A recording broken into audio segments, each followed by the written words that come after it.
같이 기도하시겠습니다. 사랑과 은혜가 풍성하신 하나님 아버지, 죄 가운데 있었던 저희를 주님의 피로 구원하시고 또 몸된 교회 가운데 교제할 수 있도록 도와주신 감사드립니다. 더욱 정읍교회와 함께 해주시고 또 정읍교회에 또 건강과 또 평안을 허락하셔서 또 여러 고통 중에 있는 많은 분들에게 또 주님의 위로가 함께 하셔서 교회가 더욱 성장할 수 있도록 도와주시옵소서. 또 주변에 이뤄진 많은 영혼들이 있습니다. 그분들에게 귀한 복음 전하고 또 그분들이 구원받을 수 있도록 도와주시고, 또 가정의 달 5월 달에 많은 가족들을 만납니다. 그들에게 복음을 전하고 또 복음을 듣는 또 구원받는 역사가 우리에게 나타날 수 있도록 도와주시옵소서. 오늘 교제의 시종도 주님께 맡기며 예수님 이름으로 기도드렸습니다. 아멘.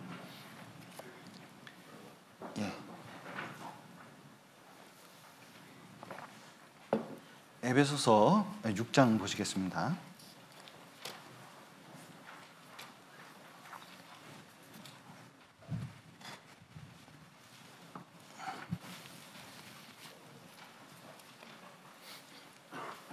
에베소서 6장 1절부터 3절까지의 내용을 1절부터 3절까지 말씀을 혹시 못 찾으시는 분들을 위해서 제가 슬라이드로 띄워놨습니다. 그래서 슬라이드를 보시면 되겠습니다. 제가 천천히 읽어드리겠습니다. 자녀들아, 너희 부모를 주 안에서 순종하라. 이것이 옳으니라. 내 아버지와 어머니를 공경하라. 이것이 약속 있는 첫 계명이니 이는 내가 잘되고 땅에서 장수하리라. 이제 지난번에 에베소 5장 지금 이제 가족과 교회에 대해서 말씀을 드리고 있는데, 저희 자매가 다른 교회 그 사모님하고 이렇게 이제 통화를 하다가 지금 어머니가 아주 정읍교회에서 올라온 좋은 말씀을 듣고 있다고 그러면서 카톡에 쫙 어머니가 다 듣고 있다는 거예요. 제목이 뭐냐고 물어봤더니 남편의 책임 있는 사랑. 이게 남편들이 들으면 너무 좋겠다는 거예요. 그래서 이건 뭐지? 어떤 교회 이제 형제들하고 잠깐 교제했더니 목사님, 아내들아 복종하라, 이 말씀 시리즈로 하면 안 되냐고 이렇게 이제 물어보시는 분도 계십니다. 근데 이제 말씀은 자기에게 해당하는 말씀을 이제 듣는 게 중요하거든요. 그러니까 자기가 무엇이 변할지, 그리고 저도 설교를 할 때 남이 듣게끔 설교를 하려고 하는 것보다는 제가 먼저 설득당하고 제가 변화를 받을 수 있도록 이렇게 이제 성경을 연구하곤 합니다. 그래서 가장 중요한 것은 다른 사람이 아니라 자기에게 해당되는 내용을 잘 생각하고 받아들이는 게 얼마나 중요한지 생각하게 됩니다. 특별히 이 시대에 가장 중요한 말씀 중에 하나가, 가족 간의 가장 중요한 말씀 중에 하나가 내 부모를 공경하랍니다. 특별히 이제 한 자식으로서 부모님이 계시는 입장에서 저도 부모님께 효도했다고 자신 있게 말할 것이 못 됩니다. 아마 부모님이 여기 와서 들으신다면, 저희 어머니가 들으신다면 아유 지나 잘하지, 아마 이제 그런 말씀을 하지 않을까. 그러나 양심의 가책이 있어도 너무 중요한 말씀이기 때문에 들어야 되고, 특별히 이제 제가 부탁을 드렸어요. 우리 초등부나 우리 중고등부 학생들이 꼭 이 말씀을 들었으면 좋겠다. 대강당에 초빙해서 같이 들었으면 좋겠다고 말씀드렸습니다. 왜냐하면 책을 봤더니 놀랍게도 자녀 교육에 대한 책은 이 시대에 얼마나 많은지 몰라요. 그런데 부모 공경에 대한 책은 거의 없습니다. 그런데 과거로부터 지금까지 부모 공경에 대한 사서삼경부터 우리가 이제 계속 배워온 시대에 살다가 갑자기 시대가 급변해서 자식 위주의 어떤 시대가 되어 버렸습니다. 그런데 성경에서는 부모를 공경하라가 자식 교육보다는 훨씬 중요한 위치에 있고, 실제로 자녀 교육할 때 가장 큰 교육 중에 하나는 부모를 공경하는 겁니다. 아무리 수준 높은 교육을 하더라도 부모를 공경하지 않는, 부모 공경을 모른다면 실제로 제대로 된 교육은 아닐 겁니다. 옛날에 고려정이라고 있었습니다. 그런데 고려시대에 사실은 그런 일은 없었대요. 그런데 이제 고려시대에 이런 전설처럼 내려오는 얘기가 있습니다. 하도 먹을 것이 없고 전쟁이 많이 발발하니까 이 자식이 고민하다가 어머니 이제 지게에다 탁 메고 산에 쫙 갔대죠. 근데 자식을 데리고 갔다는 겁니다. 쭉 가는데 어머니를 이제 지게에 탁 내리고, 그리고 이제 지게를 놓고 이제 돌아오려고 그러는데 아들이 물었대잖아요. 저 지게 가져가야지 왜 지게 안 가져가냐고. 지게를 가져갈 필요가 없다고 이렇게 이제 얘기를 했더니, 아이고 나중에 나도 써야죠. 그랬더니 가만 생각해 보니까 버려지는 부모가 그 다음에 누가 될 수 있어요? 자기가 될 수 있어요. 그런데 이 시대에 비슷한 일들이 계속해서 생깁니다. 그리고 많이 교육받았지만 실제로 부모를 공경하라는, 저희 초등학교 때는 자세히 배웠거든요. 그런데 지금은 초등학교에서도 제대로 배우지를 않아요. 그래서 교회에서 자녀 교육할 때에도, 그리고 이제 5월 8일 날 어버이날 설교를 하면 좋겠지만 제가 5월 8일 날 외부 설교이기 때문에 오늘 이렇게 좀 그 말씀을 드리게 됐습니다. 특별히 그 요즘 상황을 보면 아이들이 부모 공경에 대해서 학교에서 안 배울 뿐만 아니라 카톡, SNS 이런 걸 통해서 부모 욕을 그렇게 많이 해요. 자기들끼리. 그래서 부모가 잘못된 점을 많이 거론하면서 이 부모의 권위를 막 깎습니다. 그러니까 공경 자체가 아니라 부모의 권위를 깎기 때문에, 깎는 이유가 뭐죠? 자기 멋대로 살아가려고. 그러니까 부모 말 자체를 안 듣는 시대가 점점 되어버려 가고 있어요. 마지막 시대의 가장 큰 특징 중에 하나가 말세에 고통하는 때가 이르겠다고 디모데 후서에 말씀되어 있습니다. 그 특징 중에 하나가 뭐죠? 여기 보시면 하나님, 마음에 하나님 두기를 싫어하면 나타나는 특징 중에 하나가 뭡니까? 부모를 거역하는 겁니다. 또 보시죠. 여기 보면 말세에 고통하는 때가 이르겠다고 말씀하셨습니다. 그 중에 가장 큰 특징 중에 하나가 뭐죠? 부모를 거역하는 거예요. 다른 시대를 말하는 게 아닙니다. 지금 이 시대를 말하고 있고 사회가 그런 방향으로 몰려가고 있습니다. 그런데 구원받은 사람은 그렇게 살면 안 되거든요. 많은 분들이 오해하는 것 중에 하나가, 이게 유교는 효도하는 종교고 기독교는 효도하는 종교가 아니라고 생각하고 있습니다. 몰라도 너무 모르는 거예요. 특히 제사를 지내는 게 효도고 제사 안 지내는 건 불효라고 생각하는 사람들이 너무나 많아요. 그러나 실제로 그렇지 않습니다. 여기 보시면 성경에서는 10계명이 있는데 여기 하나님께 대한 계명이 있고 여기 인간에 대한 계명이 있습니다. 인간 사이에 있는 계명 중에 살인죄보다도 더 중요한 계명이 뭐죠? 부모를 공경하는 겁니다. 그러니까 인간 사이에 가장 큰 계명, 이게 많은 계명이 있는데 내 부모를 공경하라, 요 계명은 인간 사이에 가장 큰 계명이고 10계명이 두 돌판에 있거든요. 근데 요 5번째 계명은 요 하나님 쪽에 있는 계명에 붙어 있다고 주장하는 사람도 있어요. 그래서 성경에서는 굉장히 중요한 계명인데 배울 기회가 그렇게 없다는 거예요. 특별히 하나님의 약속이 있습니다. 내 부모를 공경하라. 그리하면 너의 하나님 나 여호와가 내게 준 땅에서 내 생명이 길리라 했는데, 10계명 안에서도 가장 중요한 계명이고 우리 가문이, 우리 공동체가 오랫동안 가려면 반드시 지켜야 되는 계명 중에 하나입니다. 자, 보십시오. 얼마나 효도를 강조하고 있는지 논어를 비할 게 아니에요. 왜냐하면 자, 보십시오. 자기 아비나 어미를 치는 자는 어떻게 하라고요? 반드시 죽이라고 말씀하고 계십니다.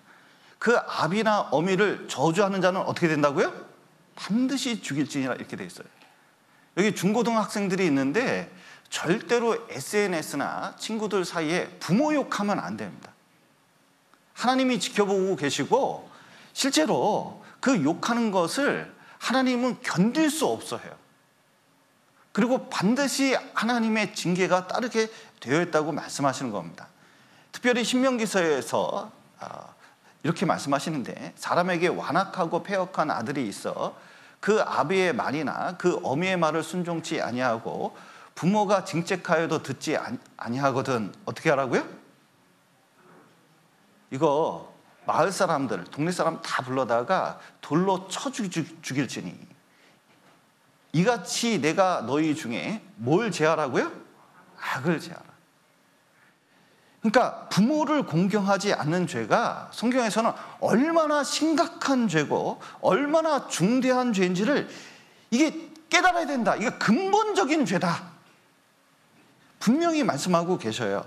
그래서 요즘 시대 어른들 같은 경우 이제 물어보는 경우가 있어요. 이제 요양원에 계신데 언제 돌아가셔? 왜냐면 경제적인 비용을 계속 대니까 오히려 그럴 바에는 빨리 돌아가시는 게 좋지 않을까?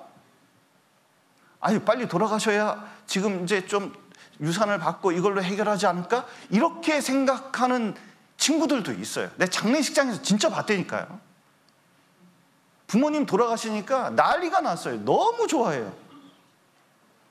그래서 이것은 정말 악한 죄라고 성경은 말씀하고 계십니다. 여러분, 지금 세상에 불효했다고 잡아가는 사람이 있습니까? 때리는 사람이 있습니까?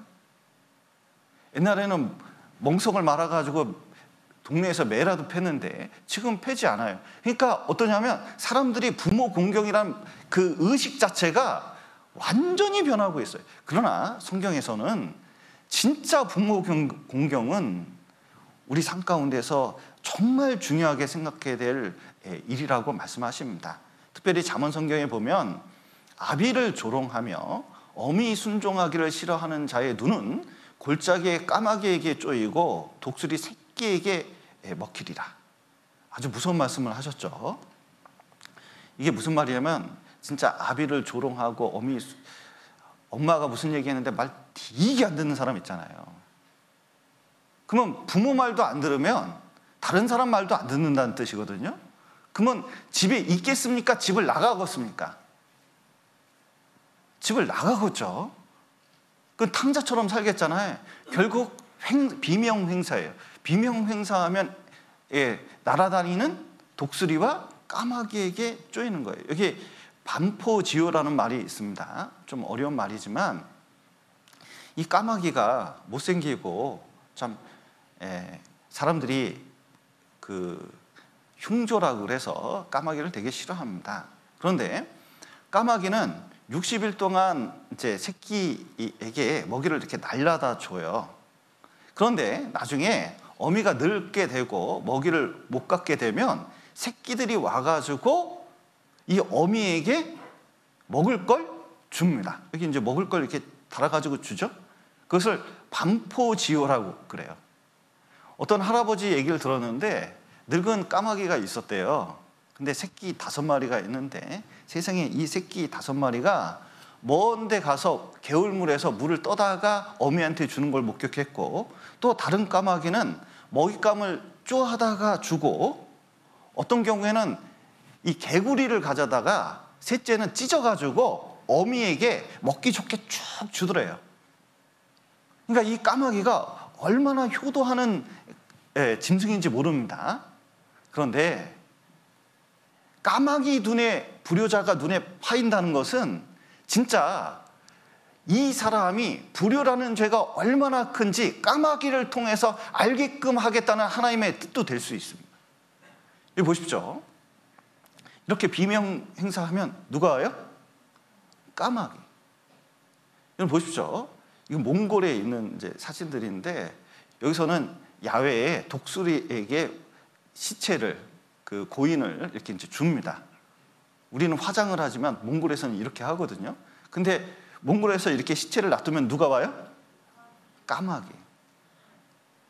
그러니까 하나님께서 불효가 어떤 죄인지를 보여주고 있습니다. 특별히 기독교에서는 우리나라 최초의 효도 대학교가 있어요. 효도 대학교.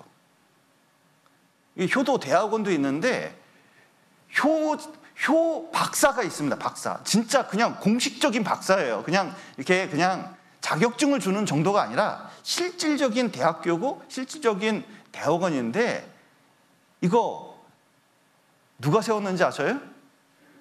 1번 유교학자, 2번 목사가. 자, 누가 세웠을까요? 목사가 세웠습니다. 우리나라 최초의 효대학교예요. 왜냐? 기독교를 배우게 되면, 진짜 신앙을 배우게 되면 부모님께 효도하는 것이 얼마나 중요한지 깨닫게 되기 때문에 그래요. 부모 사이하고 부모하고 관계가 안 좋더라도 구원을 받잖아요. 부모님을 전도하고자 하는 욕망이 생깁니다. 그리고 구원을 받게 되면 진짜 부모님이 어떤 존재인지 깨닫게 되기 때문에 없던 효가 하나님을 알아서 생기게 돼 있어요. 그게 없다, 자신을 돌아볼 필요가 있습니다. 특별히 많은 분이 이제 유교에서는 제사를 지내니까 제사가 효도다 이렇게 이제 오해를 하고 있는데 그런 거 아니에요. 이게 우리나라에 유교 대학교가 있습니다. 하버드보다 93년 앞선 유교 대학교. 그러니까 유교의 발상지입니다. 이 소수서원인데 그 소수서원에 그 유명한 박물 관장님이 계셔요. 아주 유교 쪽으로는 아주 전문가입니다. 이분이 이제 인터뷰를 하게 됐는데 공자님이 유교를 세웠다 생각하는 분이 있는데 그런 거 아닙니다. 공자님이 집대성했다는 겁니다. 그 당시에 있는 수많은 철학들을 모아서 한 겁니다. 그런데 내용을 정리하면 이렇다는 거예요. 사즉 영원 연결 종천이다. 이런 말 하면 되게 어렵죠. 뭐 쭉 해서 있는데 이게 줄이면 이런 말이에요. 효라는 것이 사실은 살아계신 부모님한테 잘하는 게 효지 제사가 효라는 게 아니라는 겁니다. 자꾸 유교에서도 제사 지내면 효도라고 하는데 절대로 그렇지 않다는 거예요.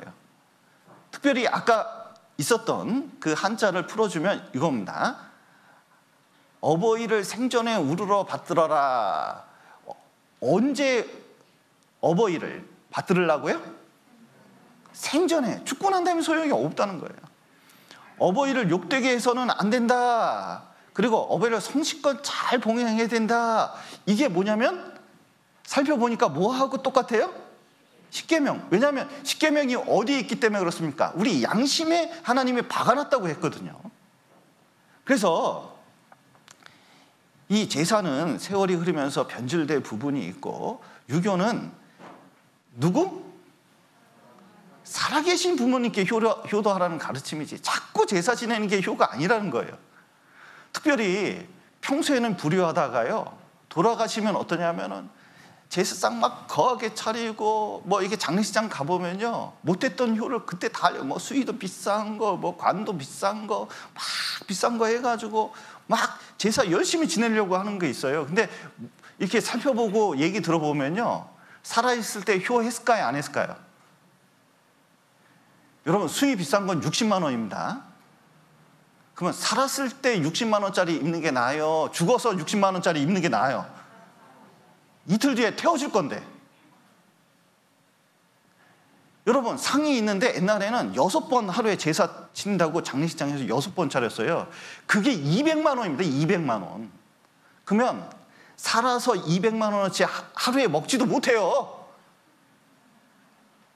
그러면 200만 원어치를 죽어서 상 차려놓는 게 좋습니까? 저기 살았을 때 그 20만 원짜리라도 사줬으면 좋겠습니까?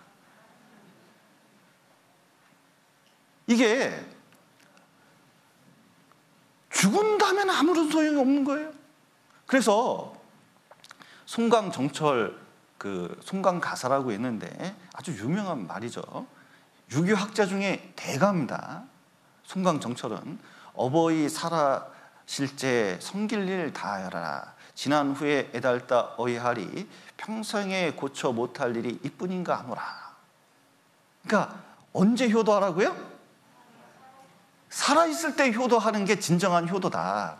그래서 여러분, 유교하고 기독교하고 차이가 이겁니다. 뭐냐면 자꾸 부모님 효도하는 것을 살아있을 때 하는 건데, 이거를 유교는 원래 철학인데 자기 종교하고 연결시켜서 제사 지내는 게 효도라고 오해끔 하는 거예요. 그런데 그것은 뭐냐? 우상 숭배까지 나간 거예요. 여러분, 이런 얘기 들었습니다. 어떤 그 과장님이 계신데 이제 부고장을 돌린 거예요. 그래서 장례식장 오라고 부고장을 돌렸습니다. 직원들이 이제 갔죠. 갔더니 그러니까 부조하고 이제 조문을 하려고 딱 앞에 섰는데 깜짝 놀랐어요. 왜냐하면 개사진이 있는 거예요. 영정사진이 개사진이에요. 왜냐면 같이 있던 반려견이 10년 만에 죽었어요. 그래서 가족 같은 애가 죽었기 때문에 이거 너무 슬퍼서 장례식을 치르는데 부고장을 안 돌릴 수 없어서 부고장을 돌렸다는 거예요. 그래서 개 앞에서 이러고 있었죠. 여러분, 희한한 일입니까? 희한한 일이 아닙니까? 희한한 일이죠. 개한테 절해야 돼요? 절하지 말아야 돼요? 안 할 수 없어서 했대요. 그게 실제 일어난 일이에요. 그런데 죽은 개가 무슨 소용이 있어요? 여러분, 죽으면 그만입니다. 살아있을 때 여러분, 불효하다가 죽어서 아무리 효도하려고 해도 효도할 수가 없어요. 그냥 끝난 거예요. 사실은 그걸로 끝난 거예요. 효도는 살았을 때 하는 겁니다. 우리가 제사 지내며 효도하는 거라는 생각을 갖고 있기 때문에 살았을 때 잘 못하는 경우가 있는데 그건 아무런 의미가 없어요. 그래서 효가 우상 숭배까지 가면 안 돼요.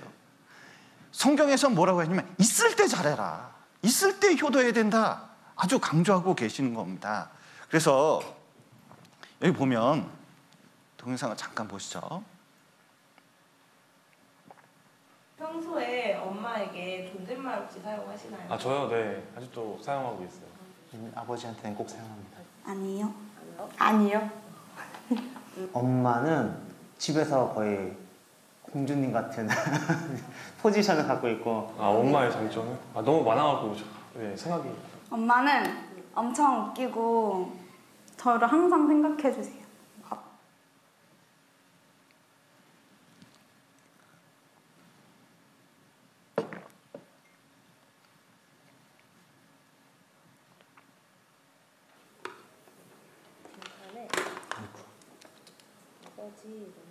여러분, 부모님 이름은 다 아시죠? 설명을 해드릴게요.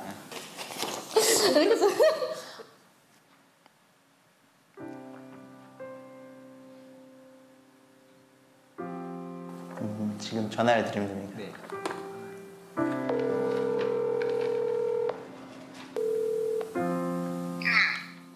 아니 아빠랑 전화를 해야 돼 지금. 아빠도 바꿔봐봐. 전달하고? 아, 전달하고야. 김현정님, 네, 뭐 하고 있으셨어요? 청소하고 있습니다. 아, 최혜성님 뭐 하고 계셨어요? 뭐야? 소진숙님, 뭐 하고 있으셨어요? 소진수님 지금 뭐 하고 있었냐고요? 네. 아, 빨래개 끼고 아, 네. 지금 행복했지. 다이나마 켜고. 인생은 힘들지 않았나요? 힘들었습니다. 내 엄마로 살아온 문민누님의 인생은 힘들지 않았나요?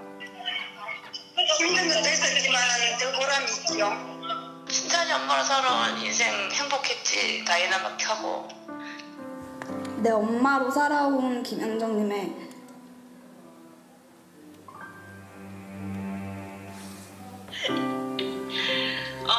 유진이의 엄마로 살아온 김현정님의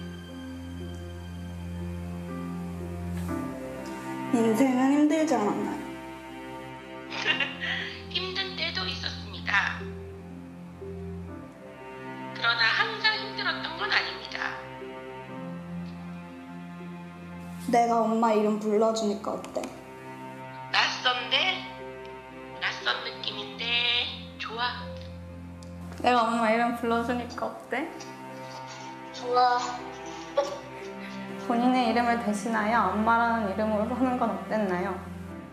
힘들었습니다. 엄마는 그냥 괜찮았어. 그러니까 경호한 기원이 그 아들이 엄마로 사는 거지. 엄마로 사는 거? 네. 세살 달 거, 지금 앞으로도 3살 달 거고 너무너무 행복했지.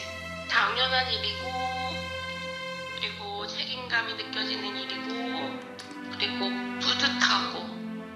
엄마는 그냥 늘 내 엄마로 살아와서 오늘은 엄마 이름 한번 불러주고 싶어서 얘기한 거야. 엄마는 그냥 게 있어. 거기에서는 항상 나는 둥이라고 쓰거든, 보물이로. 엄마에게 자식이란 어떤 존재인가요? 내 인생의 전부. 고마워, 엄마. 나도 고맙다.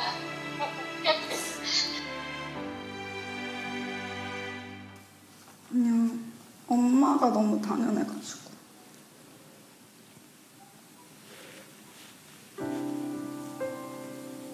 이상. 어머니의 인생은 자식한테 국한돼 있고 뭐 자기 본인 여자로서의 인생을 뭐 많이 못 산다 이런 얘기는 듣긴 했는데 이렇게 막상 불러보니까 엄마가 많이 헌신하면서 살아오셨구나 생각을 했어요. 사실 항상 옆에 계셔서 그런 빈자리는 느껴지지 못하지만 만약에 빈자리가 느껴진다면 지금처럼 당당하고 자유롭고 여유롭지 못할 것 같아요. 엄마라는, 아빠라는 그런 버팀목이 있기 때문에 제가 그분들을 백을 삼아 더 당당하고 지금처럼 자유롭게 생활할 수 있지 않나, 네, 그렇게 생각합니다. 예. 부모님은 자식을 위해서 최선을 다합니다. 그 온갖 생각이 거기에 몰두되어 있는 경우가 많아요.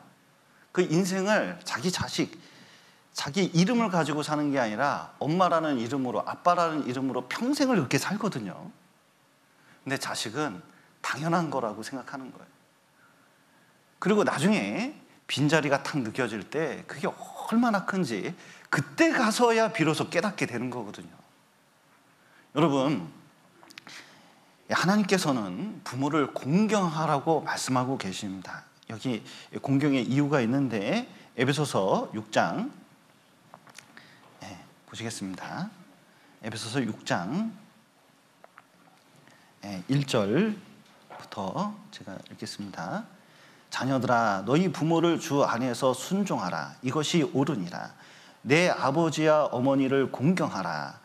이것이 약속 있는 첫 계명이니 이는 내가 잘되고 땅에서 장수하리라 말씀하셨는데 약속 있는 첫 계명입니다. 아까도 보셨다시피 10계명 중에 인간 사이에 첫째 있는 계명일 뿐만 아니라 이것은 이런 의미를 가지고 있습니다. 여러분 보십시오. 옛날에 충효를 강조했는데 유교에서 사실은 공자님은 충을 먼저 강조했을까요? 효를 먼저 강조했을까요? 효충입니다. 효자 집안에서 누가 나와요? 충신이 나오는 거예요. 특별히 부모님한테 욕먹이지 않으려면 옛날엔 가문이 중요했고 부모님의 이름이 중요했거든요. 부모님 욕되게 하지 않으려면 세상에 도둑질을 하면 안 되죠. 간음할 수는 상상도 못하면 살인, 거짓말도 못하는 거예요. 그러니까 근본적으로 부모님을 욕되게 하지 않고 부모를 공경하려는 마음을 가지고 있으면 어때요? 다른 죄를 질 수가 없습니다.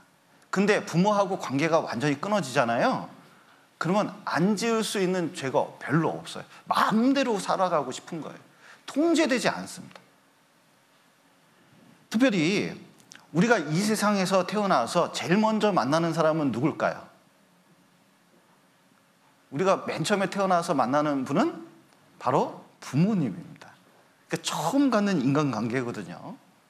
그러니까 처음 갖는 인간관계라는 뜻은 가장 기본이 되고 가장 중요한 인간 사회의 틀이 되는 거예요.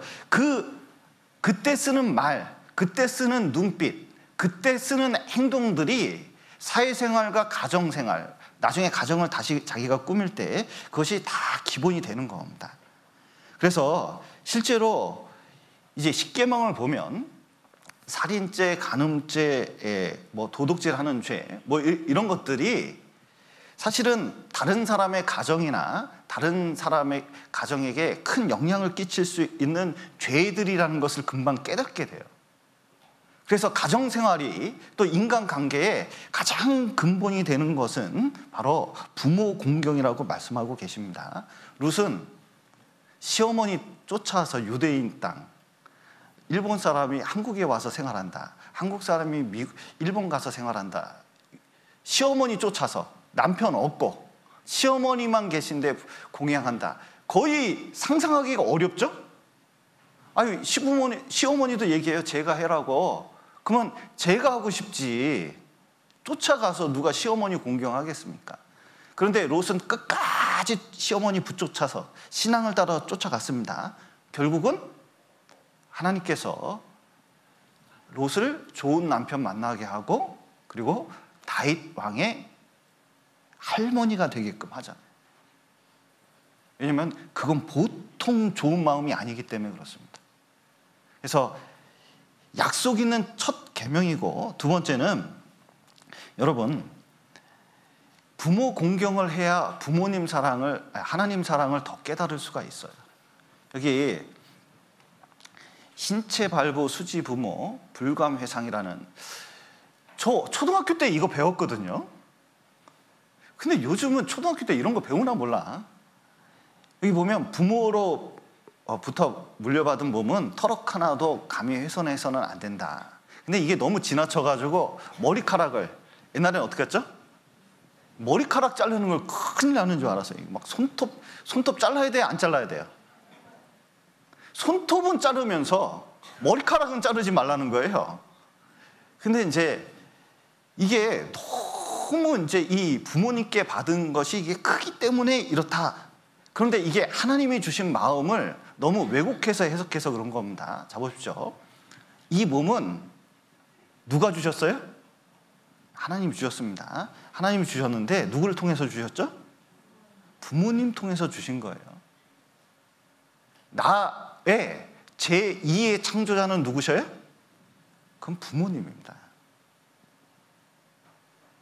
그러니까 여러분, 누가 나한테 눈을 주고 코를 주고 심장을 주고 심장 이식 수술을 했다 그러면요, 심장 이식 수술 하는데 4천만 원 듭니다. 심장은 구할래야 구할 수가 없어요.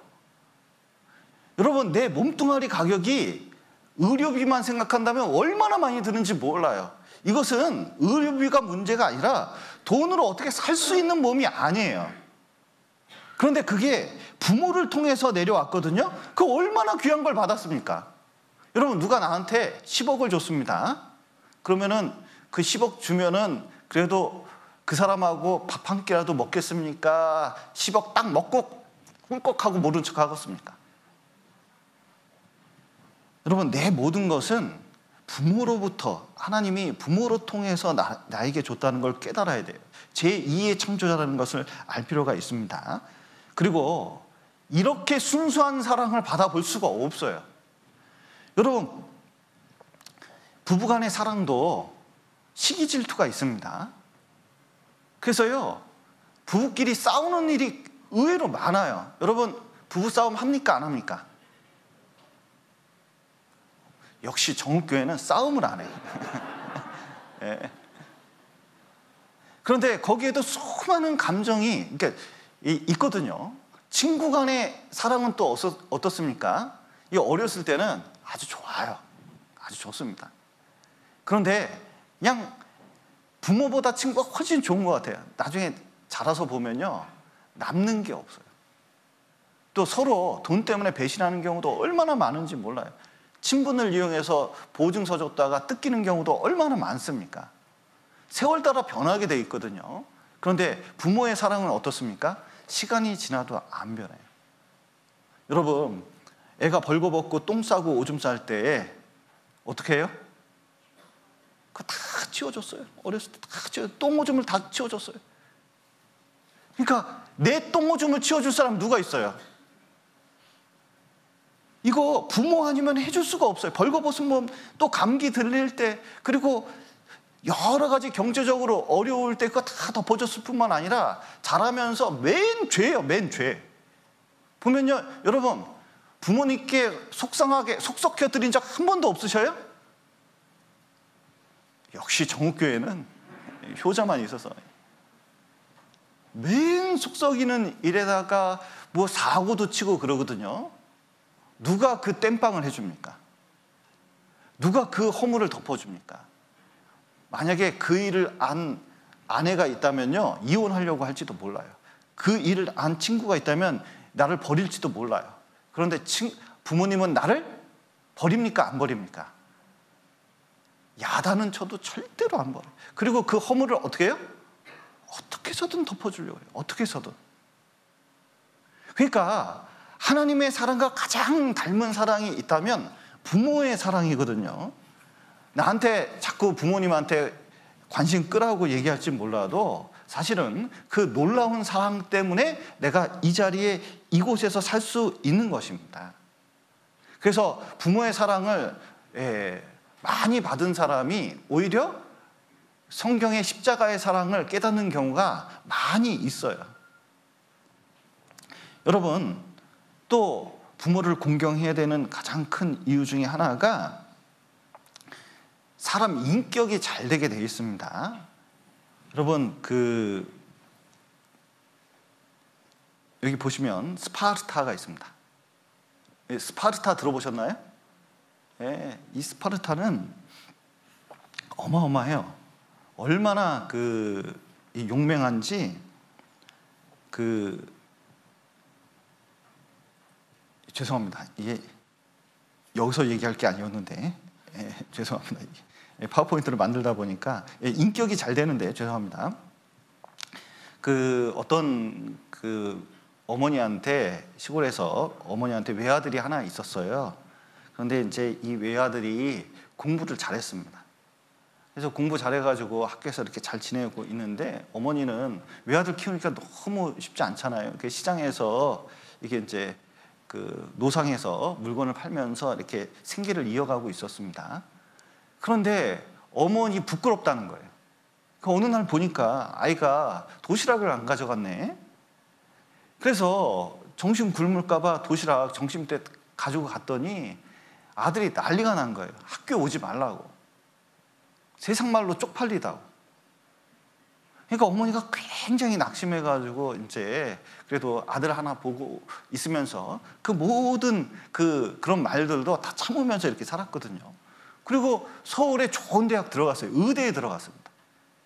의대에 들어가가지고 승승장구하는 거예요. 방학 때마다 또 시간 날 때마다 집에 잠깐 내려오더니 졸업할 때 안 내려오네. 졸업식에 뭐 이렇게 졸업한다고 뭐 이렇게 뭐가 안 왔어요. 그리고 1년 지나고 2년 지나고 3년이 지났는데 애가 연락이 없네. 너무 이상한 거예요. 그래서 수소문 해가지고 자식 어떻게 됐을까 봐 서울에 올라갔어요. 길도 잘 모르는데 이 늙은 몸을 해가지고 이제 찾아서 자식을 이제 찾는데 세상에 강남의 아파트에 살고 있는 거예요. 그래서 이제 찾아가서 거기서 이제 띵동 했어요. 그랬더니 어떤 아가씨가 누구세요? 그러는 거예요. 누구누구 찾아왔다 그랬더니요. 여보 그러는 거예요. 그 문을 탁 여는데 보니까 자기 자식이네. 근데 어머니 보고 놀래가지고 끌고 왔어요. 여기 왜 왔냐고. 어떻게 된 거냐고 물어봤더니 졸업하자마자 워낙 유수한 인재고 의사 될 사람이니까 결혼을 시킨 거예요. 중매 돼가지고. 근데 결혼식에 어머니 초청했어요? 안 했어요? 안 한 거예요. 자기 어머니 없다고. 왜냐면 시어머니 있다 그러면은 홀어머니 있다 그러면 결혼 못 할까 봐. 그러고 결혼을 한 거예요. 여러분, 이 사람 인격이 잘 된 사람입니까? 호로 자식입니까? 자식 잘 먹고 잘 살면 효도하는 겁니까? 나중에 보면 분명히 문제가 생겨요. 여기 잠언 23장 보시죠.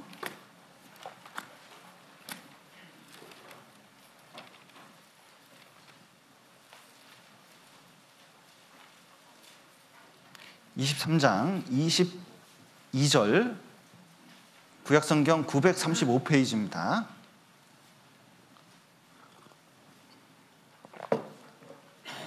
(23장) 22절 제가 읽겠습니다. 너 낳은 아비에게 청종하고 내 늙은 어미를 경히 여기지 말지니라.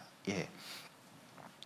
부모님 마음을 이렇게 듣지 않고 그리고 부모를 이렇게 무시하면 이게 인격이 안 된 거예요. 여러분, 이게 남의 말도 잘 듣지 않는 성격이 형성이 돼요. 유수 기업의 사장님이 계신데 그 사장님께서 사람을 뽑을 때 원칙이 있습니다. 가장 중요한 원칙이 뭐냐면 실력도 실력인데 중요한 것은 맨 마지막에 물어봐요. 시부모님 모시고 있냐 아니면 부모님 모시고 있냐 이걸 물어본대요. 근데 모시고 있다 그러면 무조건 합격이에요. 근데 모시지 않고 있다, 혼자 살고 있다, 그리고 부모님 사정을 물어봤는데 영 이게 부모님하고는 떨어져서 살고 있다, 효도를 안 한다 싶으면요 탈락시킨다는 거예요. 논어에 보면 그 사람됨이 부모에게 효도하고 어른께 공경하면서 상사에게 반항하는 사람은 없다고 이렇게 돼 있기 때문에 이 사람 부모 공경할 줄 알면 이게 어떻게 해서든 데리고 있다는 거예요. 그리고 사람이 효도를 하면 잠언 성경에 보면 이렇게 돼 있습니다. 1장 한번 보실까요?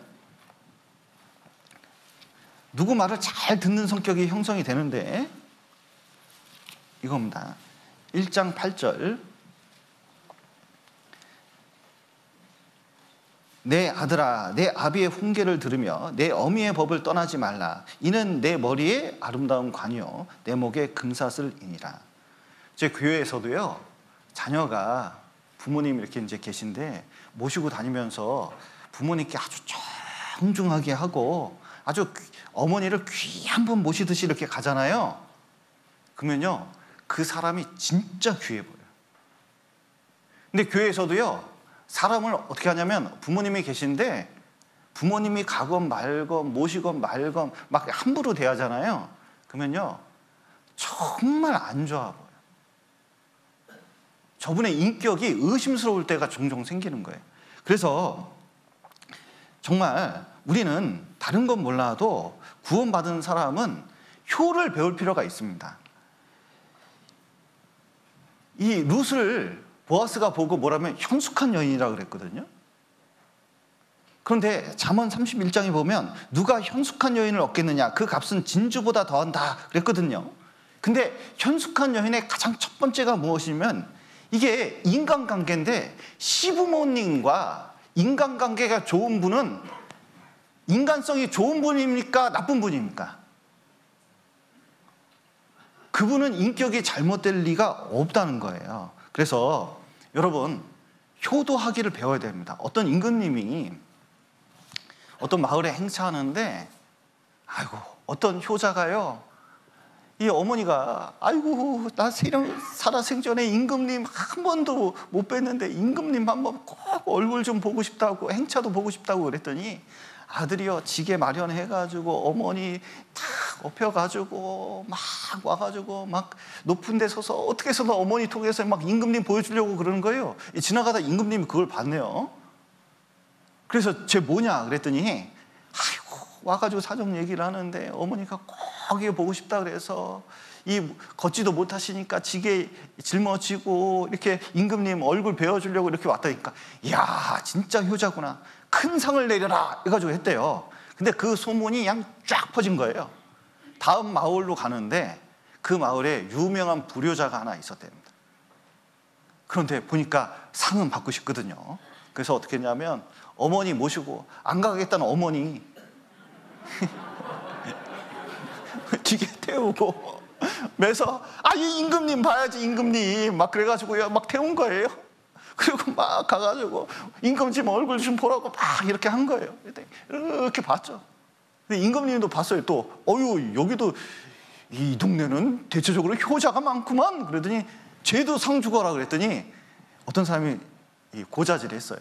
뭐냐면 되게 유명한 불효자인데 그 효자가 상 탔다니까 흉내내서 저런 거라고 그렇게 했더니 임금님이 뭐라 그러냐면 흉내내도 효는 중요한 거라고 상주라고. 왜냐면 효를 번성케 하기 위해서는 이거 흉내내서라도 효를 하라는 거예요. 여러분 어떤 분이 여기서 와가지고 효하는 모습 보입니다. 그럼 어떻게 하는 게 좋아요? 흉내라도 내는 게 효입니다.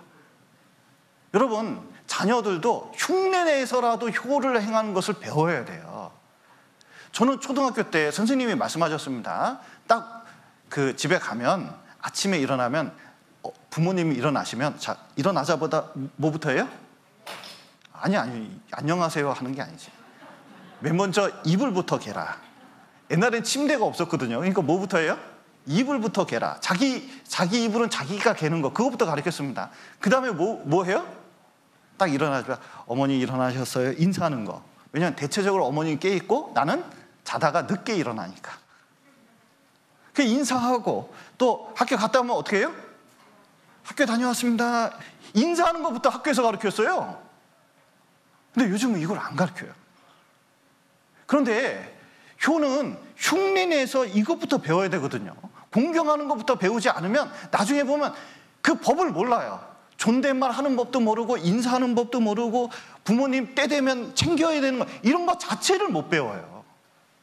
그래서 실제로 인격이 잘 되려면 효하는 법을 배울 수 있도록 만드는 게 필요합니다. 두 번째는 땅에서 장수하게 되거든요.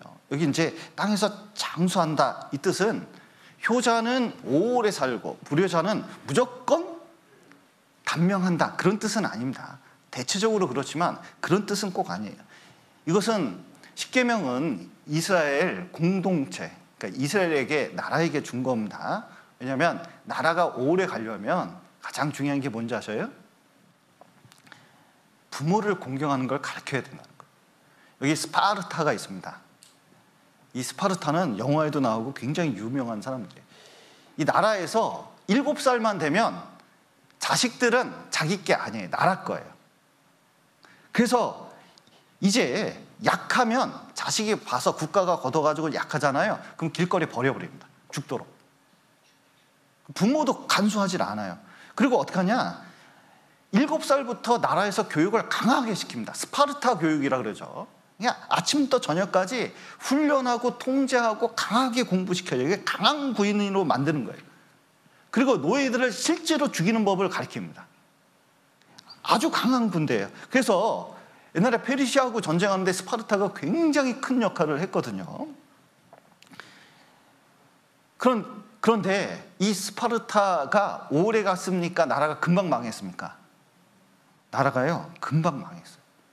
세계에서 제일 세야 되는데 그게 아니라 가장 빨리 망했어요. 세상에서 가장 고난받는 민족이 어딘지 아셔요?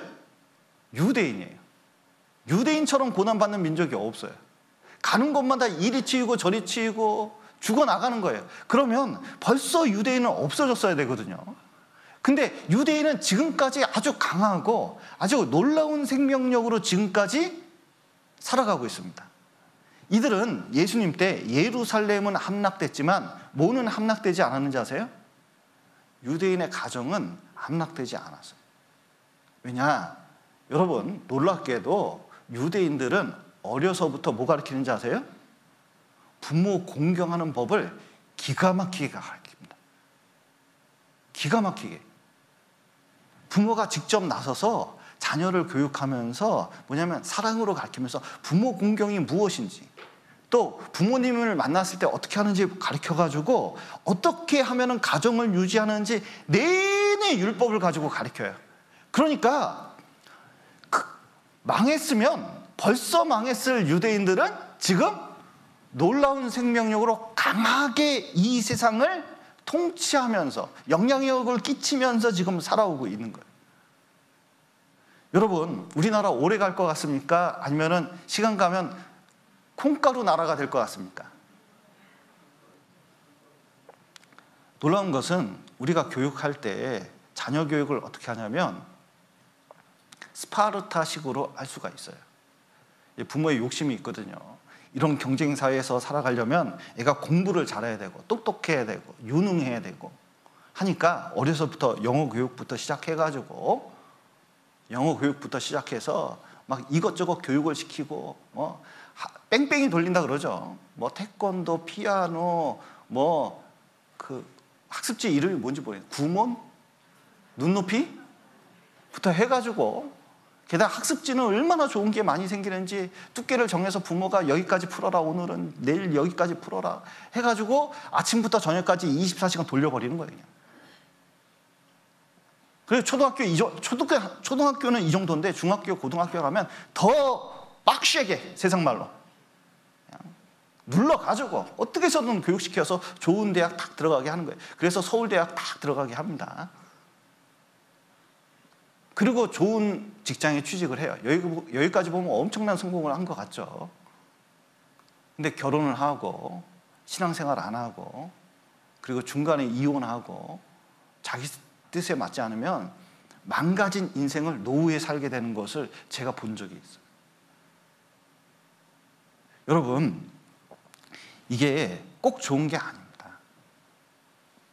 자식이 있는데 제가 어떤 교회에 교장 선생님, 정년퇴임하신 교장 선생님이 계시거든요.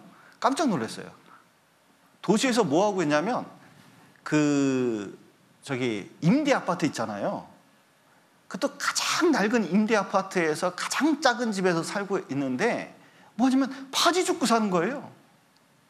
아니, 교장 선생님이 정년퇴임했는데 왜 저렇게 살지? 알고 봤더니 자식이 하나 있는데 똑똑했대요. 그런데 그 자식이 사업을 하기 시작했는데 사업을 크게 하는데 돈이 필요해가지고 퇴직금 모두를 받아가지고 했는데 어떻게 돼요? 다 말아먹은 겁니다. 빚더미에 앉아가지고 뭐냐면 자식은 그때부터 보이지 않아요. 어떤 집은 자식 똑똑해가지고 유학을 보냈습니다. 그랬더니 유학 가가지고 미국 가가지고 누구하고 결혼했냐면 미국 사람하고 결혼했어요. 미국식 사고방식이 있습니다. 어버이날 카드 하나 딱 보내고 말아요. 올 생각도 안 합니다. 그래서 나이 드신 두 부모가 어떻게 하냐면 서로 기대가면서 경제적으로 어려운데 힘들게 살아가는 것도 본 적이 있어요. 여러분, 그게 잘된 교육입니까? 그리고 분명히 그 세대가 오래가기 힘들어요. 여러분, 고려장이 고려시대에 있는 줄 알죠? 요즘은 그렇게 배운 사람이 고려장을 어떻게 하는지 아세요? 필리핀으로 여행을 부모님을 모시고 가요. 그리고 어떻게 해요? 필리핀에 놓고 오는 사람이 있어요. 제주도 여행을 가져요. 그랬더니 제주도 가서 놓고 오는 거예요. 그래서 떠돌아다니는 어르신이 있으니까 신고가 돼가지고 경찰서에 갔는데 자식 이름이 뭐냐 이렇게 물어봤더니 자식 이름은 절대로 안 돼. 왜냐하면 자식이 손해볼까 봐. 그런 분이 제주도에 많아요. 필리핀에 많아요. 현대판 고려장이 얼마나 많은지 모릅니다. 우리 이 시대에 우리 구원받은 사람은 그렇게 살면 안 돼요. 우리는 진짜 하나님 말씀대로 부모를 공경하면서 살아야 되는데 부모를 어떻게 공경해야 되느냐? 첫 번째는 이 부모 공경이라는 게 하나님에게서 왔다는 걸 인정해야 돼요. 왜 유교식 교육이 계속 되는데 왜 이 시대에 이 모양 이 꼴이 되느냐? 여러분, 부모를 공경해야 되는데 근거를 찾을 수 없기 때문에 그렇습니다. 간음하지 말라 그러는데 간음하지 않을 근거가 점점 사라지고 있어요. 누구를 미워하는데 미워하지 않을 근거가 사라지고 있어요. 왜 그래요? 하나님이 없으면 내가 도덕적으로 그것을 해야 되는 의무감만 있지 이유는 찾을 수가 없는 거예요. 근데 구원받은 사람은 다릅니다. 여러분, 모든 권위가 누구에게서 왔어요? 하나님에게서 온 겁니다. 하나님 말씀이 절대적이고 하나님이 계획하신 게 절대적인 것이라는 것을 생각하면 하나님에게서 온 것이 절대적이잖아요. 그러니까 부모 공경하는 것이 이게 하나님에게서 왔기 때문에 당연히 그 권위를 인정해야 된다는 걸 알아야 돼요.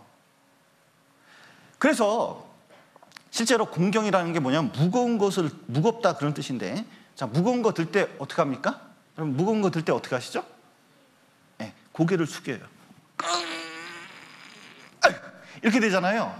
그러니까 공경이라는 뜻이 뭐냐면 어르신이 있으면 뭐냐면 부모님이 계시면 고개를 숙이는 거예요. 이렇게.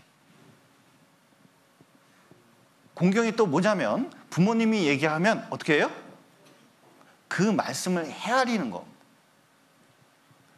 그리고 부모님을 중요하게 생각하는 그런 마음이 꼭 필요합니다.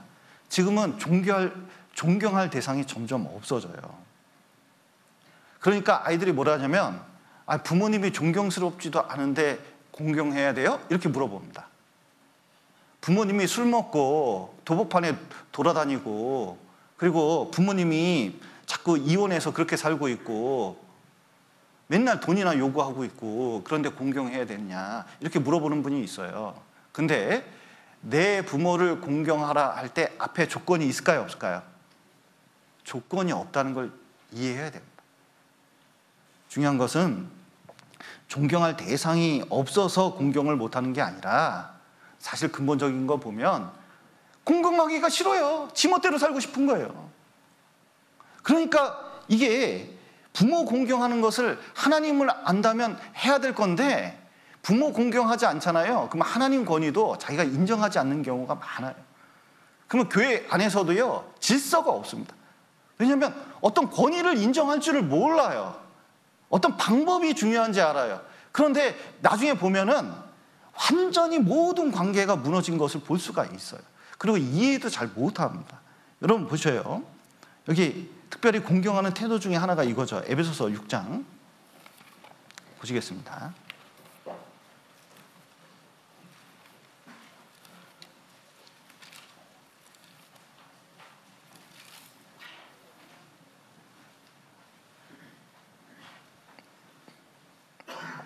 (6장 1절) 자녀들아 내 부모를 주 안에서 어떻게 하라고요? 순종하라. 이것이 옳으니라. 예, 마땅하다는 뜻이죠. 왜냐하면 순종하는 사람은 이게 말을 잘 듣고 그리고 이해하려고 합니다. 자 보십시오. 아브라함이 이삭을 잡으려고 했거든요. 근데 이삭은 너무 억울해요. 아버지한테 왜 칼침을 맞아야 되는지, 세상 말로. 내가 왜 죽어야 되는지, 아무 잘못도 없는데 왜 묶여야 되는지, 왜 이 꼴을 당했는지 이해할 수가 없습니다. 그런데 끝내는 아버지를 이해해 보려고 순종했거든요. 그랬더니 뭐냐면 하나님이 살려주셨습니다. 그리고 성경에서 가장 중요한 부활의 의미를 깨닫게 된 거예요. 어떤 집이 화목한지 안 한지를 이제 알 수 있는 것 중에 하나가 순종 여부거든요. 김진사 댁이 워낙 집이 화목하대요. 그래서 이진사가 너무 우리 집은 진짜 콩가루 집안인데 어떻게 저 집이 저렇게 화목할까? 그래서 가서 비법 좀 가르쳐 달라고 이렇게 얘기를 했어요. 그랬더니 야 저기 애들 불러가지고 자식들을 불러가지고 얘들아 여기 저기 봐 저기 봐 삶은 콩을 좀 심어봐라 그랬더니 삶은 콩을 심더래요. 그 소를 지붕 위에 올려놔라 그랬더니 난리가 났어요. 사닥다리 갔다가 소 한 마리 끌고 와가지고 막 이거를 막 소를 지붕 위에 올리려고 막 애를 쓰는데 되겠습니까? 안 되겠습니까? 너무 힘든데 막 사닥다리를 막 새로 만들기 시작하고 난리가 났어요. 아버지 말씀이라고 막 그거 하는 거예요. 그 보니까 저게 우리 집 화목의 비결일세 그런 거예요. 그러니까 부모님께 순종하고 그 말을 따르러 주려고 그러면 다툼이 안 생깁니다. 그리고 집안이 화목하게 돼 있어요. 그래서 진짜 부모님께 순종하는 법을 가르쳐야 됩니다. 여기 잠깐 한번 보시죠. 여기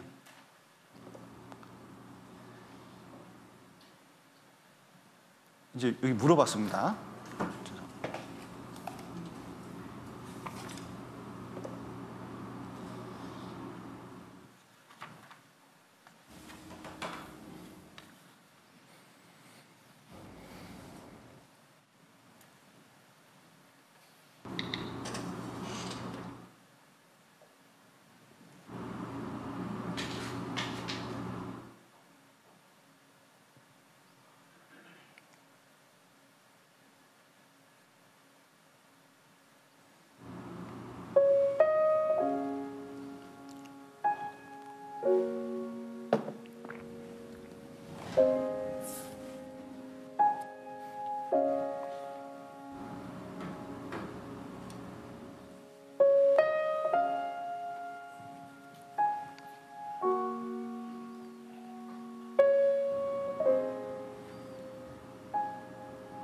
충선이 아빠 김용봉. 난 신왕철 아빠 신현기.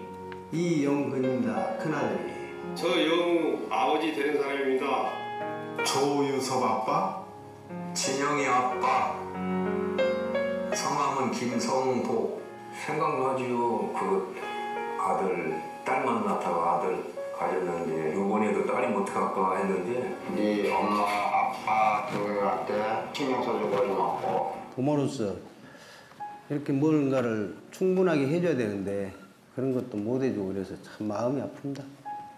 아들이라는 것은 어느 누가 바꿀 수도 없는 것이고 크게 뭐 도와주지도 못했고 했는데 그들이 알아서 잘 커가지고 계속 부족한 게 부모 마음 아닐까요? 죽는 순간까지. 제가 그런 마음으로 살고 있어요. 계속 부족한 거예요.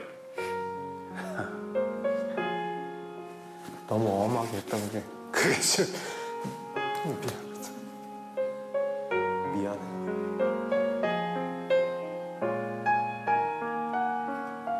항상 내가 부족하고 항상 미안해요. 걔한테. 미안하다 참. 모든 것이 부족하고 못 가르치고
예, 여기 보면 그 부모님은 그 자녀에게 참 그 중요한 존재지 않습니까? 특별히 이제 그 부모님이 이렇게 말씀하시는 거 들어보면 그 어렸을 땐 잘 몰라요. 그때 20대 되면 아, 아버지 말이 맞나? 근데 이제 40대, 50대 되잖아요. 그러면 진짜 아버지 말이 맞다. 깨닫게 돼요. 아유, 그러고 나서 뭐라고 생각하냐면 그때 말 들을 걸 이렇게 생각 들어요. 우리 애도 그래요. 어렸을 때 공부해라 그랬더니 공부가 뭐야 그러더니 이제 고등학교 들어가니까 나중에 대학 들어갈 때쯤 되니까 뭐라 그러는지 아세요? 그때 왜 죽여서라도 공부시키지 않았냐고 이렇게 얘기를 하더라고요. 이렇게 지나보면 공부하는 게 맞잖아요. 그러니까 부모님이 그렇게 얘기할 때는 이유가 있거든요. 그러니까 순종하는 게 맞아요. 말을 듣는 게 맞습니다.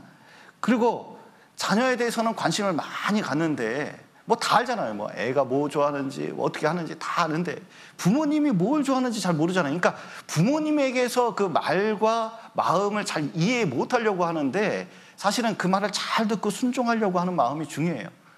안 그러면 압살롬처럼 됩니다. 압살롬은 어떻게 됐어요? 다윗이 압살롬을 얼마나 사랑했습니까? 그 죄까지 다, 자기 장남을 죽인 죄까지 다 용서했잖아요. 그런데 끝까지 다윗 마음 이해 못하고 뭐냐면 반란을 하다가 노상에서 머리가 그 유명했던 압살롬의 그 빛나는 머리가 걸려서 결국은 다른 장군에게 죽임을 당하잖아요. 여러분, 부모에게 말을 잘 듣고 순종하는 것이 얼마나 중요한지 몰라요. 또 순종할 때 가장 중요한 것은, 자 보십시오. 여기 6장 1절 다시 한번 읽겠습니다. 자녀들아 너희 부모를 어디서?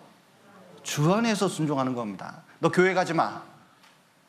너 성경 읽지 마. 이거 들을 수 있습니까? 없습니까?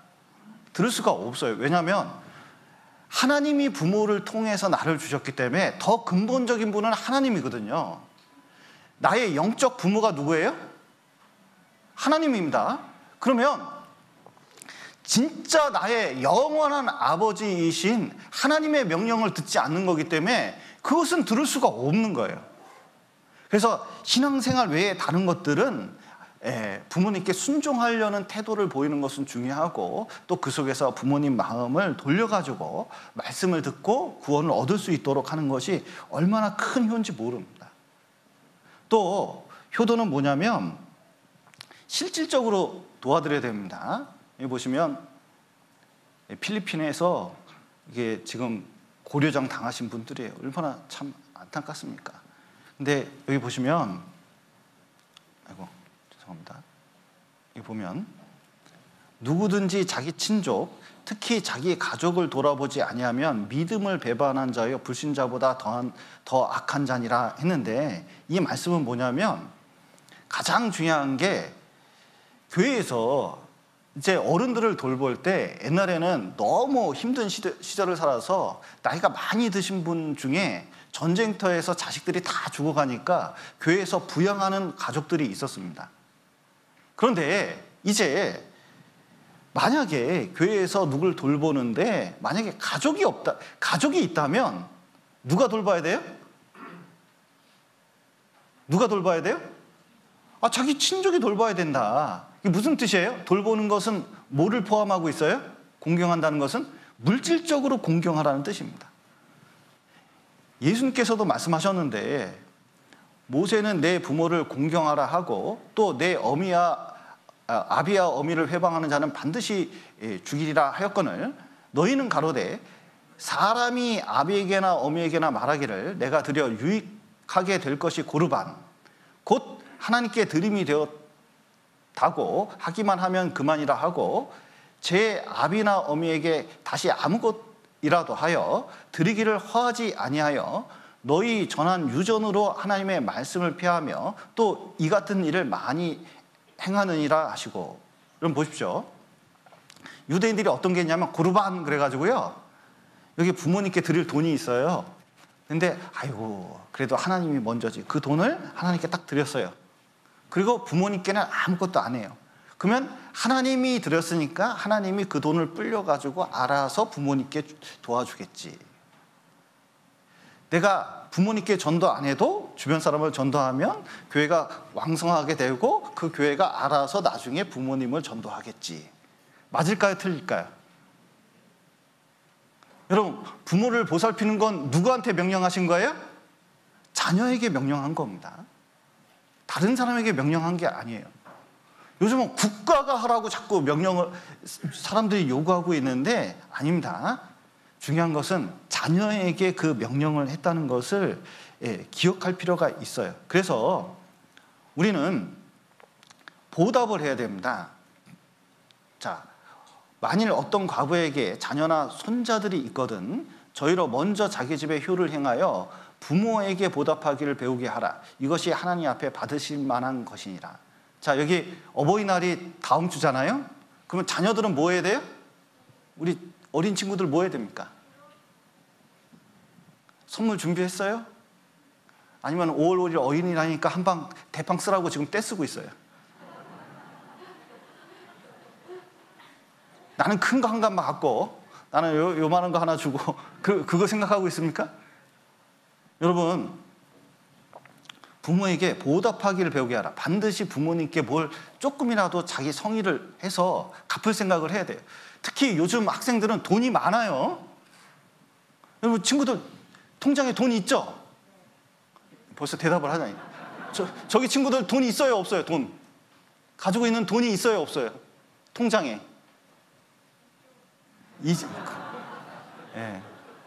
자, 그 중에 분명히 뭔가 쓰게끔 해야 돼요. 그래서 보답하기를 효를 행하는 것을 가르쳐 주지 않으면 뭐냐면 어린이날만 되게 중요한 날이 돼버리는 거예요. 이게 망해버립니다, 이거. 그러니까 어버이날이 굉장히 중요한 날이라는 걸 가르쳐 줘야 돼요. 그래서 다음 주에는 식사가 없어요. 왠지 아셔요? 평소에도 없어요. 왜냐하면 자녀들이 부모님을 모시게 해야 돼요. 그런 걸 배워야 돼요. 그러지 않으면 진짜 나중에 보면 부모님이 손가락 빨고 있는 경우가 생깁니다. 이건 배워야 돼요. 그래서 특히 요셉을 보십시오. 요셉은 형들을 탁 만났을 때 나는 요셉이라 그러면서 자, 형들하고 지금 원수 같은 형제들 만났습니다. 근데 첫 마디가 뭐예요? 내 아버지께서 아직 살아계시니까 누구 안부부터 알아봐요? 부모님 안부부터 물어보는 거예요. 그래서 정말 그 기근 시에 부모님이 얼마나 걱정했는지 요셉의 마음을 대화 속에서 금방 알 수가 있습니다. 우리도 지금 부모님이 이 코로나 시국에 잘 살고 계신지 걱정은 없으신지 그걸 알아봐야 돼요.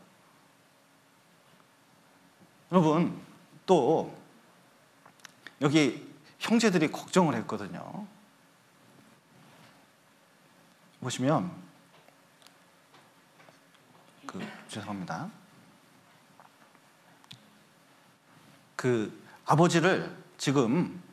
아버지를 내게로 지체 말고 내려오게 해서 보호하려고 하는 마음이 있습니다. 그러니까 보살필 마음이 있고, 죄송합니다. 여기 요셉이 또 야곱을 인도해서 내리는데 여기 보십시오. 내 형들이 악을 행할지라도 바라건대 그 허물과 죄를 용서하라 하셨나니 그랬는데 형제들끼리 다툼이 있을 때에도 지금 부모님이 얼마나 속상할지를 아니까 요셉은 아버지 생각해서 형제들을 더 용서했다는 걸 알 수가 있습니다. 그래서 여기 보시면 이렇습니다. 예수님도 마찬가지죠. 여기 예수님 보면 자 보셔요. 십자가에 예수님 지금 돌아가고 계십니다. 근데 그 밑에 어머니 와 계신 거예요. 어머니와 사랑하는 제자 요한이 있습니다. 근데 십자가에 죽는데 예수님께서 그 급박한 순간에 뭐라고 하시냐면 여자여. 어머니 보고 여자여? 뭐 이렇게 오해할 수 있습니다. 이 여자여는 그 당시 그 황후에게만 쓰는 말이에요. 그러니까 굉장히 존중한 말입니다. 여러분, 당신이란 말 알죠? 당신 나한테 뭐라 그랬어? 이때 당신하고 뭐냐면 당신께서 이렇게 말씀하셨다고 할 때 그 당신하고 차이가 있습니까? 없습니까? 첫 번째 당신은 비하하는 말이고 두 번째 당신은 뭐예요? 굉장히 높인 말입니다. 그러니까 이 여자여는 낮춘 말이 아니라 엄청나게 높인 말이에요. 그 당시. 근데 어머니 보고 그렇게 얘기한 거예요. 보소서 아들이다. 누굴 가리켜요? 옆에 요한을 가리키는 겁니다. 요한이 새로 인간관계를 맺는 거예요. 또 그 제자에게 이르되 보라 내 어머니라 하신대 그때부터 그 제자가 자 마리아를 누구 집에 모셨어요? 자기 집에 양아들로 삼게 만든 겁니다.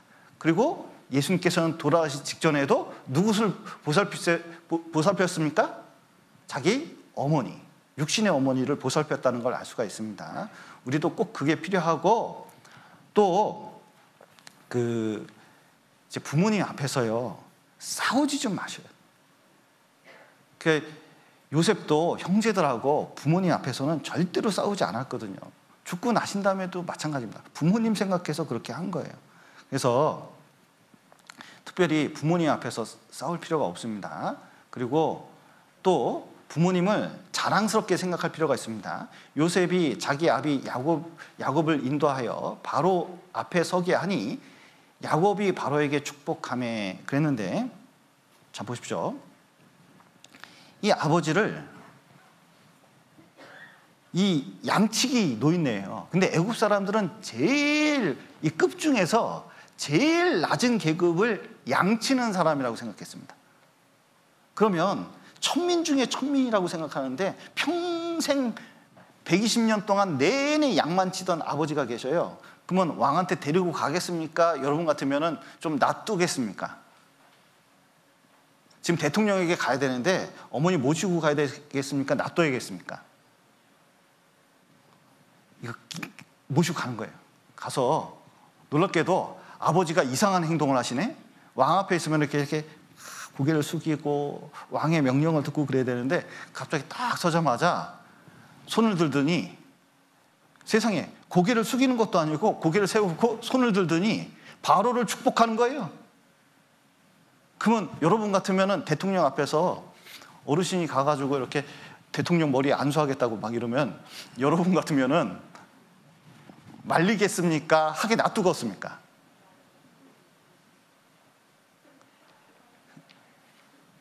분위기 이상한데 놀랍게도 요셉은 놔뒀어요. 그걸 놔둔 거예요. 왜냐하면 아버지가 하나님 섬기는 얼마나 귀중한 분인지 알았기 때문에 그렇습니다. 미국 20대 대통령 이름을 제가 제퍼슨 대통령인가 그 유명한 대통령이 하나 있는데 취임식 하는데 늦었어요.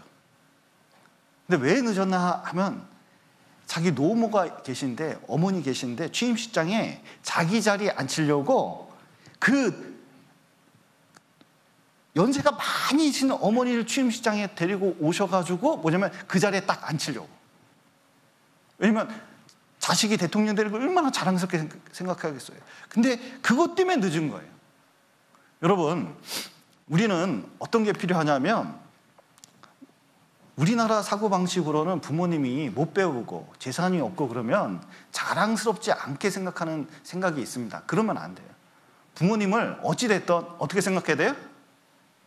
자랑스럽게 내셔야 됩니다. 우리 어머니는, 우리 아버지는 나를 어떻게 사랑했는데 하면서 여러 가지로 자랑스럽게 생각하는 게 중요합니다.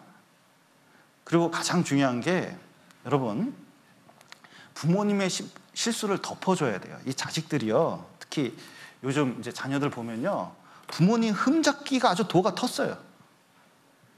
그런데 노아가 술을 먹었습니다. 이렇게 술을.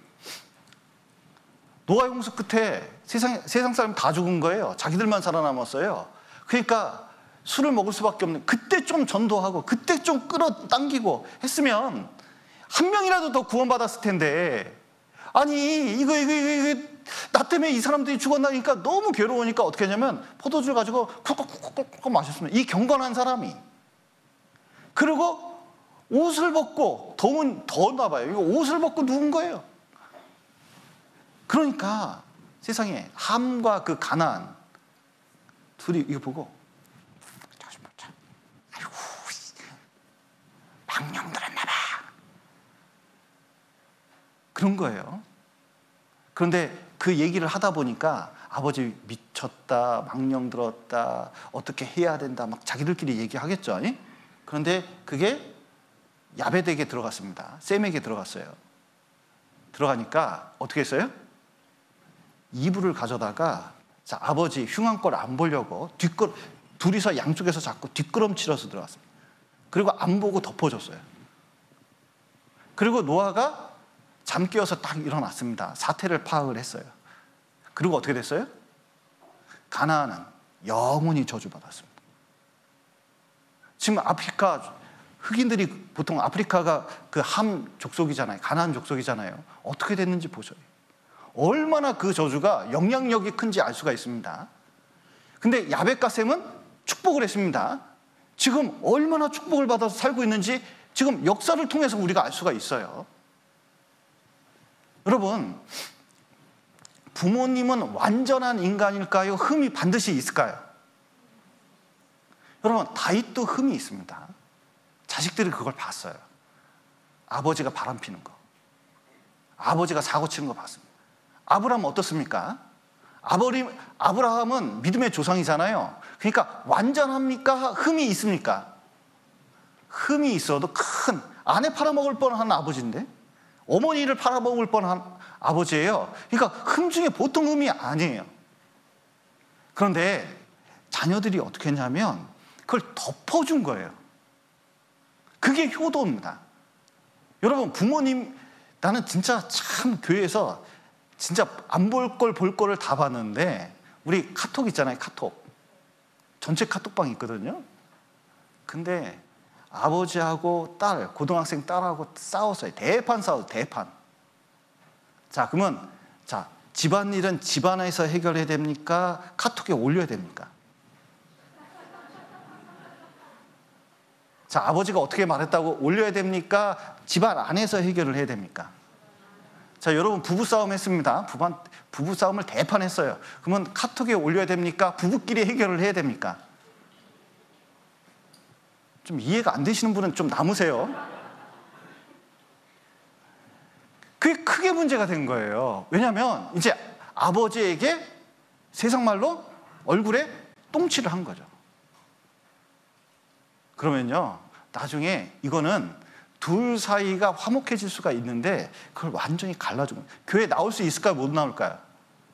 신앙도 망가뜨리는 거예요. 부작용이 너무 심한 거예요. 여러분, 자녀가 된 입장에서는 부모님이 잘못한 것을 말하는 걸 연습하게 하면 안 됩니다. 우리 특히 초등학생들 같은 경우는 부모님이 좀 부족해도 부모님 사랑해 주세요. 예. 그래서 그리고 가장 중요한 것은 뭐냐면 부모님을 전도하는 게 중요합니다. 여기 보시면 내가 세상에 화평을 주러 온 줄로 생각지 말라. 화평이 아니여 검을 주러 왔노라. 내가 온 것은 사람이 그 아비와 딸이 어미와 며느리가 시어머니와 불화하게 하려 함이니 사람의 원수가 자기 집안 식구리라. 불이 났는데 어머니가 불 속에 있어요. 그러면 꺼내야 됩니까? 꺼내지 말아야 됩니까? 어떻게 해서든 꺼내야 되잖아요. 아유, 나는 괜찮아. 뜨뜻한 게 좋아. 이렇게 얘기할지라도 어떻게 돼요? 화재가 났으면 어떻게 해서든 꺼내야 될 거 아니에요. 그건 싸워서라도 데리고 와야 됩니다. 여러분, 부모님을 전도하려고 하는 것은, 왜냐하면 지옥 가면은 지금 거짓 평화, 그냥 가정끼리 다투고 그러면 곤란하니까 내가 안 한다 하지만 사실은 어떻게 해서든 달려서, 어떻게 해서든 물질을 들여서, 어떻게 해서든 마음을 녹여가지고 복음을 전하는 게 꼭 필요해요. 그래서 부모님 마음을 녹이는데 가장 중요한 것 중에 하나가 뭐예요? 뭐니 해도 뭐니. 그래서 어떤 분은 전도할 때 그렇게 하시더라고요. 부모님께 빳빳한 100만 원짜리 쫙 다려가지고 딱 넣어서 또 전도하고, 또 수시로 자꾸 물질을 주면 여러분, 사람 마음이, 여러분, 돈 때문에 마음이 녹아요? 그 정성 때문에 마음이 녹아요?